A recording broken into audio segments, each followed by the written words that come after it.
Hey there, welcome back to my channel. I am Indu Tiwari, specialized in pharmacology. I am here to help you out and to make you understand some basic topics of HAP, pharmacology and clinical pharmacy, even if you are scared of them. So let's start our today's topic, that is about antipsychotic drugs. Before studying antipsychotic drugs, first we will have to study about the psychosis. So psychosis is a serious psychiatric illness with the serious disbalance of the thoughts, behavior, capacity to recognize reality and perception, including delusions and hallucinations. Due to this misevaluation or misperception, the patient is unable to meet ordinary life demands.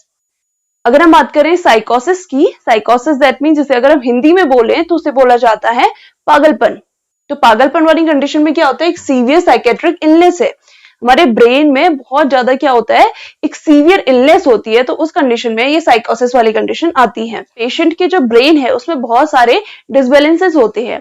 अभी डिसबैलेंसेस कहाँ कहाँ पे हो सकते हैं? Firstly तो thoughts का disbalance, that mean जो पेशेंट है वो अपने थॉट्स को कंट्रोल नहीं कर पाएगा या फिर थॉट्स के बीच में डिस्टिंग्विश नहीं कर पाएगा। उसके अलावा बिहेवियर में चेंजेस आ जाएंगे। बिहेवियर का कैसे डिसबैलेंस होगा कि मान लीजिए जो पेशेंट है पहले वो बिल्कुल नॉर्मल बिहेव था, उसका अच्छा बिहेव था, बिल्कुल भी एग्रेसिव नहीं था वो, लेकिन अगर वो पेशेंट साइकोसिस वाला पेशेंट हो जाता है तो उसके बाद क्या होता है, उसके बिहेवियर में बहुत ज्यादा चेंजेस आते हैं जो कि अनप्रिडिक्टेबल होते हैं कि कैसे उसके बिहेवियर चेंज हो सकता है। उसके अलावा capacity to recognise reality and perception, that means जो भी पेशेंट है साइकोसिस का वो रियलिटी और परसेप्शन के बीच में डिस्टिंग्विश नहीं कर पाता है। उसे ये समझ ही नहीं आ पाता है कि कोई भी चीज जो उसके साथ हो रही है वो रियल में हो रही है या फिर वो सिर्फ उसका ख्याली पुलाव है। ठीक है, तो इस सब की वजह से क्या होता है, डिल्यूशंस हो सकते हैं या फिर हेलुसिनेशंस हो सकते हैं। डिल्यूशन दैट मीन्स जो भी पेशेंट है उसे अलग अलग टाइप के थॉट्स आते रहेंगे। अब वो थॉट्स रियल है या नहीं है उसको वो डिस्टिंग्विश नहीं कर पाएगा। उसके अलावा हेलुसिनेशंस हो सकते हैं। हेलुसिनेशंस दैट मीन्स उसे ऐसा लगेगा मैं किसी दूसरी दुनिया में हूँ, या फिर उसे ऐसा लगेगा कि कोई उसे आवाज दे रहा है, उसे कुछ चीजें दिख रही हैं। ठीक है, बहुत सारी कंडीशंस में ऐसा होता है कि जो भी पेशेंट होता है उसे ऐसा लगता है कि कोई उसे मारना चाहता है, या फिर इस टाइप की जो चीजें होती हैं इन सबको बोलते हैं हेलुसिनेशंस, जो कि रियल नहीं है, लेकिन साइकोसिस वाले पेशेंट को लगता है कि ये रियल है, क्योंकि वो डिस्टिंग्विश ही नहीं कर पाता है कि क्या चीज रियल है और क्या चीज उसके सारा परसेप्शन है।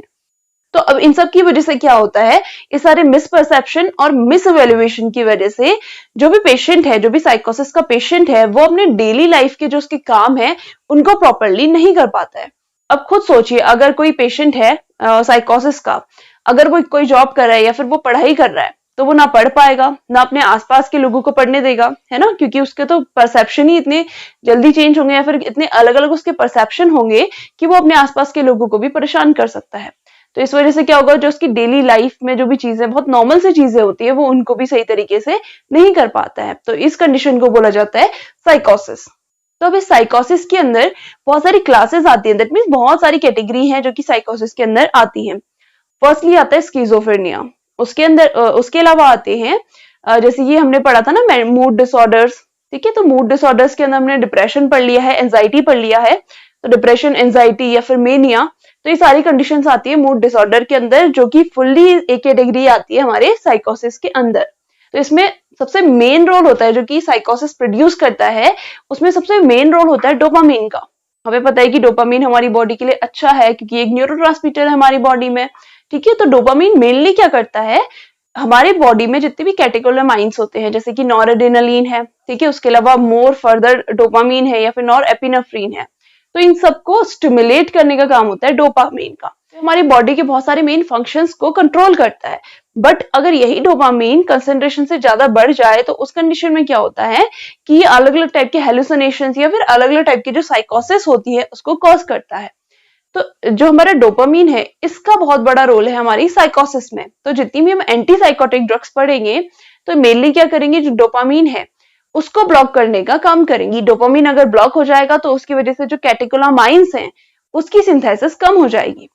अब कैटेकोलामाइंस में जैसे कि एड्रेनलिन का मैं आपको एग्जांपल देती हूँ, जो कि फाइट और फ्लाइट वाली कंडीशन में रिलीज होता है। ठीक है, तो फाइट और फ्लाइट वाली कंडीशन में रिलीज होता है तो आपको क्या कर देता है, बहुत ज्यादा हाइपर एक्टिवेट बना देता है आपकी बॉडी को, ताकि अगर आपको लड़ना हो या फिर आपको भागना हो तो दोनों ही कंडीशन के लिए आप प्रॉपरली रेडी रहो। तो यही कंडीशन क्या होगी, अगर बहुत ज्यादा बढ़ जाएगी तो सोचो कैसा होगा कि आपकी बॉडी हमेशा बहुत ज्यादा एक्टिवेटेड रहेगी। ठीक है, आपकी बॉडी में जो ग्लूकोज है वो, क्योंकि ब्लड में बहुत ज्यादा ग्लूकोज बढ़ जाएगा तो उसकी वजह से आपको बहुत ज्यादा एनर्जी फील होगी। होता है ना कि बहुत सारे आपने देखा होगा साइकोसिस के जो पेशेंट होते हैं वो इतना ज्यादा फिजिकल अपना ताकत दिखा देते हैं कि उनको संभालना बहुत ज्यादा मुश्किल हो जाता है। तो इतनी सारी ताकत उनमें आ कहाँ से रही है कि हमारी बॉडी से। तो हमारी बॉडी में जैसे एड्रेनलिन रिलीज हुआ ना और एपिनेफ्रिन रिलीज हुआ तो फाइट और फ्लाइट वाली कंडीशन हो जाएगी, जिसकी वजह से उनको बहुत ज्यादा एनर्जी आ जाएगी। तो आपने देखा भी होगा कि उनको फिर पूरी तरीके से बेहोश कर दिया जाता है ताकि उनकी बॉडी बिल्कुल शांत हो जाए। तो ये क्यों हो रहा है? क्योंकि जो हाइपर एक्टिवेशन हो जा रहा है हमारे एड्रेनलिन का या फिर जैसे हमने बोला कैटेकोलामाइंस का। तो इस चीज को स्टॉप करने के लिए मेनली हमारी एंटी साइकोटिक ड्रग्स का यूज करा जाता है। तो एंटी साइकोटिक ड्रग्स की क्लासिफिकेशन की अगर हम बात करें तो उसमें सबसे फर्स्ट क्लास आती है फिनोथायाजीन्स। तो फिनोथायाजीन्स के अंदर 3 सब कैटेगरीज आती हैं, जिसमें फर्स्ट है एलिफेटिक साइड चेन। तो इसके अंदर फर्स्ट ड्रग आती है क्लोरप्रोमाजीन और ट्राइफ्लूप्रोमाजीन। तो ये जो क्लोरप्रोमाजीन ड्रग है ये सबसे ज्यादा यूज होने वाली ड्रग है हमारी एंटी साइकोटिक ड्रग्स के अंदर। दैट मीन्स जितनी भी ड्रग है उसमें से सबसे ज्यादा पोटेंट और सबसे अच्छा एक्शन दिखाने वाली ड्रग होती है हमारी क्लोरप्रोमाजीन ड्रग। सेकेंड कैटेगरी है पाइप्रिडीन साइड चेन, जिसके अंदर ड्रग आती है थियोओरिडाजीन। उसके अलावा थर्ड कैटेगरी आती है पाइप्राजीन साइड चेन, उसके अंदर ड्रग्स आती है ट्राइफ्लोरोपाइप्राजीन और फ्लूरोफेनाजीन। तो ये दोनों जो तीनों जो कैटेगरीज हैं ये केमिकली कैटेगराइज इनको करा गया है। वैसे तो इनकी मेन कैटेगरी है फिनोथायाजीन, ठीक है। तो फिनोथायाजीन्स के अंदर सारी ड्रग्स आती हैं, लेकिन ये केमिकली एक दूसरे से डिफरेंट है, इसलिए इनको अलग अलग 3 क्लासेस में डिवाइड कर दिया गया है। बट इन सबका मैकेनिज्म ऑफ एक्शन बिल्कुल सेम होता है। अब नेक्स्ट कैटेगरी आती है बिटायरोफेनॉन्स। बिटायरोफेनॉन्स के अंदर जो मेन ड्रग है उसका नाम है हेलोपेरिडोल, ट्राइफ्लूपेरिडोल और पेनफ्लोरिडोल। उसके अलावा नेक्स्ट कैटेगरी आती है थियोजेंथीन्स की। तो थियोजेंथीन्स जो ड्रग्स होती है इसके अंदर ड्रग आती है फ्लूपेंथिक्सोल। फोर्थ कैटेगरी होती है अदर हेट्रोसाइक्लिक्स, दैट मींस ऐसे हेट्रोसाइक्लिक एजेंट्स जिनकी थोड़ी बहुत एंटीसाइकोटिक एक्टिविटी होगी। तो इसके अंदर ड्रग्स आती हैं पाइमोजाइड और लॉक्सापिन। इसी में लास्ट कैटेगरी आती है एटिपिकल एंटीसाइकोटिक ड्रग्स की। तो एटिपिकल एंटीसाइकोटिक इनको क्यों बोला गया है? क्योंकि जो बाकी इसकी प्रोटोटाइप ड्रग्स हैं या फिर बाकी जो मेन कैटेगरीज हैं उनके जैसा इसका एक्शन बिल्कुल भी नहीं होता है। जिसका मैकेनिज्म ऑफ एक्शन होता है वो बाकी ड्रग्स से बिल्कुल डिफरेंट होता है, ठीक है। तो इन ड्रग्स के अंदर आती हैं क्लोजापिन, रेस्पेरिडोन, जोटापिन और olanzapine. So next we will discuss about mechanism of action of antipsychotic drugs. तो एंटीसाइकोटिक ड्रग्स के अंदर जो भी कैटेगरी सी लाइक फिनोथायाजीन्स थे, ठीक है, थायोजेंथीन्स थे, उसके अलावा अदर हेट्रोसाइक्लिक कंपाउंड्स थे और जितने भी ब्यूटायरोफेनॉन ड्रग्स थी, तो सबका मैकेनिज्म ऑफ एक्शन बिल्कुल सेम होता है। तो इसीलिए हम एक प्रोटोटाइप ड्रग पढ़ लेते हैं और बाकी सबका मैकेनिज्म हम सेम लिखेंगे एक्सेप्ट जो हमारी एटिपिकल एंटीसाइकोटिक ड्रग्स है। एटिपिकल एंटीसाइकोटिक ड्रग्स का एमओए थोड़ा सा डिफरेंट होता है, तो उसको हम बाद में पढ़ेंगे। पहले हम पढ़ लेते हैं इस वाली कैटेगरी की मैकेनिज्म ऑफ एक्शन। तो इसमें हम एक प्रोटोटाइप ड्रग की बात करते हैं जो कि है सीपीजेड, हमारी क्लोरप्रोमाजीन। तो नॉर्मल मैंने आपको फंक्शनिंग बताई थी कि जब हमारी बॉडी में जो डोपामिन का लेवल है ये बढ़ जाता है तो उसकी वजह से हाइपर एक्टिवेशन होता है और जो हमारी साइकोसिस का वाली कंडीशन है, हेलुसिनेशन, डिलीरियम, ये सारे के सारे प्रोड्यूस होते हैं। ये देखा गया है कि जो स्किज़ोफ्रेनिक पेशेंट होते हैं उनमें डोपामिन का लेवल ऑटोमेटिकली हाई होता है। वही बात है कि हमारा डोपामिन जब हाई अमाउंट में होगा तभी जाकर के ये सारी की सारी रिएक्शंस होंगी। तो क्लोरप्रोमाजीन का मेन एक्शन होता है कि जो D2 रिसेप्टर्स होते हैं डोपामीन के उसको ब्लॉक कर देना। तो ये D2 रिसेप्टर्स हमें पता है कि जो पोस्ट साइनेप्टिक न्यूरॉन है उसमें प्रेजेंट होगा या फिर पोस्ट गैंग्लियोनिक न्यूरॉन में प्रेजेंट होगी, और जो हमारे डोपामीन है, जो न्यूरोट्रांसमीटर डोपामीन है, वो हमारा प्री साइनेप्टिक न्यूरॉन या फिर प्री गैंग्लियोनिक न्यूरॉन में प्रेजेंट होगा। अभी डोपामीन रिलीज होगा और अपने D2 रिसेप्टर से बाइंड होगा, बट सीपीजेड क्या करेगा, उससे पहले ही जाकर के उन D2 रिसेप्टर्स को ब्लॉक कर देगा। अब क्या होगा, D2 रिसेप्टर्स ब्लॉक हो जाएंगे जिसकी वजह से जो डोपामीन है वो अपने रिसेप्टर से बाइंड नहीं कर पाएगा, ठीक है। जैसे आप देख रहे हैं ये ब्लैक कलर के हैं सीपीजेड और ब्लू कलर के हैं डोपामीन। तो ये सारे रिसेप्टर जो D2 रिसेप्टर है सब पे ये ब्लैक कलर के डॉट्स चलेंगे। दैट मीन्स सबके सब पे जो सीपीजेड है उसने अपना इफेक्ट दिखा दिया, वो जाकर के उनपे बाइंड हो गया। अब बाइंड हो गया तो डोपामीन तो बाइंड नहीं हो पाएगा। इसकी वजह से क्या होगा, डोपामीन की कंसेंट्रेशन कम हो जाएगी जो हमारा पोस्ट साइनेप्टिक न्यूरॉन या फिर पोस्ट गैंग्लियोनिक न्यूरॉन है उसमें। अब यहाँ पे कंसंट्रेशन कम होने की वजह से क्या होगा, जो हमारी सेलुलर रिस्पॉन्सेस थे या फिर जैसे बोला था कि हेलुसिनेशंस हो रहा था, डिलीरियम हो रहा था, मेंटल कंफ्यूजन हो रहा था, परसेप्शन नहीं दे पा रहा था कोई भी इंसान, या फिर जो साइकोटिक पेशेंट है उसमें परसेप्शन की कमी हो रही थी, स्लीपलेसनेस हो रही थी, तो ये सारी कंडीशंस क्या हो जाएंगी, धीरे धीरे रिड्यूस हो जाएंगी। तो ये मेन काम होता है हमारे सीपीजेड का। इसके अलावा जो हमारी एंटीसाइकोटिक ड्रग्स होती हैं वो 5-HT और जो ग्लूटामेट के रिसेप्टर्स होते हैं इनको भी ब्लॉक करती हैं। जैसे कि इससे पहले हमने पढ़ा था 5-HT का रोल होता है एंजाइटी में, तो उस चीज को भी ये क्या कर देता है, ब्लॉक कर देता है, जिसकी वजह से जो हमारी मेंटल इलनेस है वो थोड़ी सी और ट्रीट हो जाए या फिर जो उसके सिम्टम्स हैं वो थोड़े से रिड्यूस हो जाए। तो अगर हम बात करें जो हमारी एंटीसाइकोटिक ड्रग्स होती हैं, सीएनएस में तो अपना इफेक्ट दिखा ही रही है, क्योंकि ये सारा काम कहाँ हो रहा है, हमारी जो सीएनएस में जो हमारी नर्व्स प्रेजेंट होती है उनमें, क्योंकि सीएनएस की नर्व्स में ही क्या होता है, सबसे ज्यादा डोपामिन प्रेजेंट है और हमारे ब्रेन में ही कुछ ना कुछ गड़बड़ हो रही है जिसकी वजह से ये सारे सिम्टम्स आ रहे हैं। तो ब्रेन में अपना एक्शन दिखाती है सीपीजेड। इसके अलावा बाकी के जो हमारी बॉडी में ऑर्गन्स होते हैं वहां पे भी अपना एक्शन प्रोड्यूस करती है, क्योंकि डिस्ट्रीब्यूट तो थ्रू ब्लड ही होगी, तो ब्लड जहां जहां पे भी जाएगा वहां वहां पे अपना एक्शन प्रोड्यूस कर सकती है। तो अगर हम हार्ट की बात करें तो हार्ट में ये हाइपोटेंशन प्रोड्यूस कर देती है, दैट मीन्स जो हमारा ब्लड है उसका प्रेशर बहुत कम कर देती है। अगर इनको हाई डोज में दिया जाए तो ये अरिथमिया भी कॉज कर सकती है। फिर जो हमारी ईसीजी होती है ना, इलेक्ट्रोकार्डियोग्राम, तो उसका जो ग्राफ होता है उसको भी डिसबैलेंस कर सकती है। दैट मीन्स अगर इन्हें पोटेंटली दिया जाए, हाई डोज में दिया जाए, तो ये इतना ज्यादा एक्शन प्रोड्यूस कर सकती है हमारे हार्ट पे।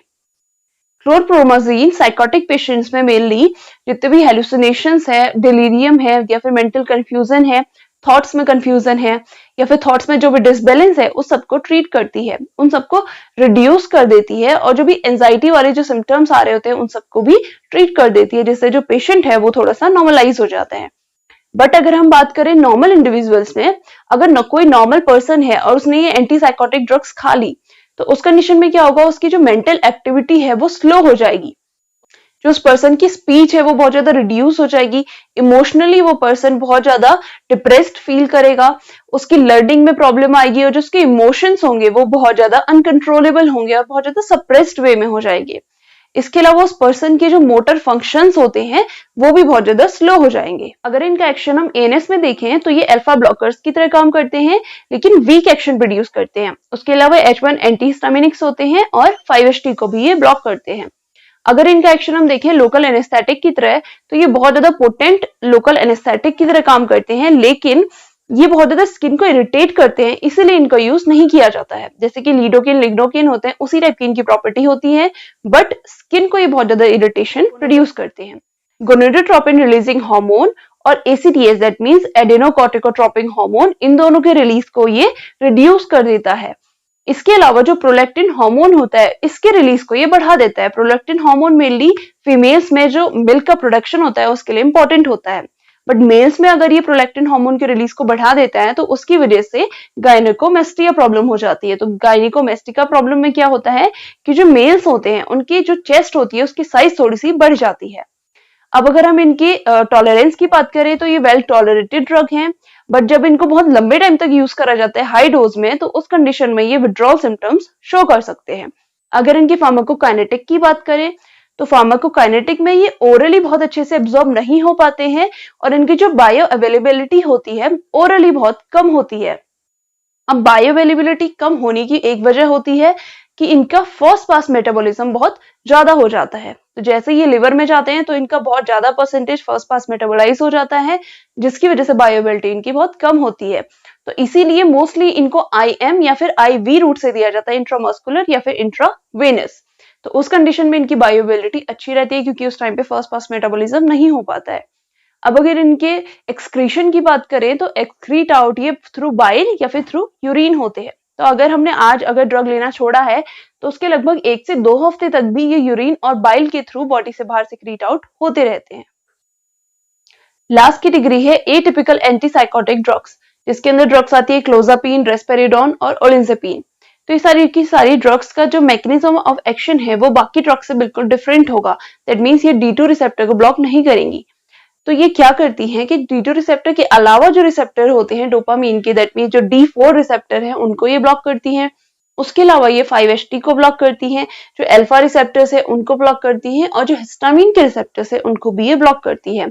अगर हम बात करें क्लोजापिन ड्रग की, तो क्लोजापिन जो ड्रग है वो बहुत ज्यादा इफेक्टिव है स्किज़ोफ्रेनिया के सिम्टम्स को रिड्यूस करने के लिए। ये अल्फा रिसेप्टर को ब्लॉक करती है, उसके अलावा 5-HT2 रिसेप्टर्स को ये ब्लॉक करती है। तो ये मॉडरेट एंटीकोलिनर्जिक एक्शन प्रोड्यूस करती है। दैट मीन्स जो सलाइवेशन है उसको बढ़ाती है, वेट गेन करवाती है। उसके अलावा जो हमारी बॉडी के ग्लूकोज का लेवल है उसको भी ये बढ़ाने के में हेल्पफुल होती है। दैट मीन्स अगर किसी पेशेंट को डायबिटीज नहीं है और वो लॉन्ग थेरेपी लेता है क्लोजापिन की, तो उस कंडीशन में उस पर्सन को डायबिटीज डेवलप हो सकता है। इसके अलावा ये हाइपरलिपिडीमिया कॉज कर सकती हैं। दैट मीन्स हमारे ब्लड में जो लिपिड का लेवल है उसे ये बढ़ा सकती हैं। उसके अलावा ये टेकिकार्डिया भी प्रोड्यूस कर सकती है। दैट मीन्स जो हमारा फोर्स ऑफ कंट्रैक्शन है, हार्ट रेट है, वो बहुत ज्यादा बढ़ जाएगी। उसके अलावा नेक्स्ट ड्रग आती है हमारी रेस्पेरिडोन। तो रेस्पेरिडोन ड्रग मेनली क्या करती है, D2 रिसेप्टर को स्लाइटली इनहिबिट करती है। उसके अलावा ये 5HT2 रिसेप्टर्स को, अल्फा रिसेप्टर्स को, अल्फा 2 रिसेप्टर्स को और H1 रिसेप्टर को बहुत ज्यादा हाई एफिनिटी से ब्लॉक करती है। तो ये रिसेप्टर्स प्रेजेंट कहाँ होते हैं, सेम है जहाँ पे D2 रिसेप्टर्स प्रेजेंट होंगे हमारी जो पोस्ट साइनेप्टिक न्यूरॉन है। अब अगर इनके एडीआर्स की बात करी जाए तो ये लेथार्जी प्रोड्यूस कर सकती है, मेंटल कंफ्यूजन कर सकती है, मेंटल सिकनेस प्रोड्यूस कर सकती हैं, उसके अलावा ड्राउजीनेस कर सकती हैं, ठीक है, लेथार्जी कॉज कर सकती हैं। और बहुत सारे केसेस में देखा गया है कि जो एंटी साइकोटिक ड्रग्स होती हैं वो बहुत बार सीजर्स भी कॉज कर देती हैं, जिसे हम बोलते हैं मिर्गी के दौरे। तो ये मिर्गी के दौरे भी कॉज कर सकती हैं। उसके अलावा ये ड्राई माउथ कॉज कर सकती हैं, कॉन्स्टिपेशन कर सकती हैं, ब्लड विजन कर सकती हैं और पाल्पिटेशन कर सकती हैं। इसके अलावा एरिथमिया कॉज कर सकती है। और हमें पता है कि ये जो हमारे प्रोलैक्टिन हार्मोन है उसका जो रिलीज है ये बढ़ा देती हैं। तो ये प्रोलैक्टिन हार्मोन के रिलीज को बढ़ाने की वजह से गायनिकोमेस्टिया कर सकती हैं या फिर इनफर्टिलिटी भी कॉज कर सकती हैं। इनके अलावा भी इनके बहुत सारे एरियाज होते हैं, लाइक ये जॉन्डिस कॉज कर सकती हैं। इसके अलावा ये डायबिटीज भी कॉज कर सकती हैं कि किसी को अगर डायबिटीज नहीं है तो ये डायबिटीज उसे इंड्यूस भी करवा सकती है। इसके अलावा रेस्टलेसनेस ही करवाती है और जितने भी हमारे मेटाबॉलिक फंक्शंस होते हैं इनको भी ये डिस्टर्ब कर देती है। अगर इनके हम यूजेस की बात करें तो मेनली इनको साइकोसिस में यूज करा जाता है। उसके अलावा bipolar disorder that means mania या फिर डिप्रेशन में यूज करा जाता है। उसके अलावा जितनी भी डिमेंशिया वाले प्रॉब्लम है उन सब में भी इसको यूज किया जाता है। Once again, thank you so much for watching this video. If you have queries regarding this video, please feel free to comment down and I'll answer them as soon as possible. And if you like this video, please like, share and subscribe to my channel Pharma Institution and also press the bell icon. You can also follow me in my Instagram. My Instagram ID is pharma_ins_tuition and I'll see you in my next video. Till then, be safe and keep studying.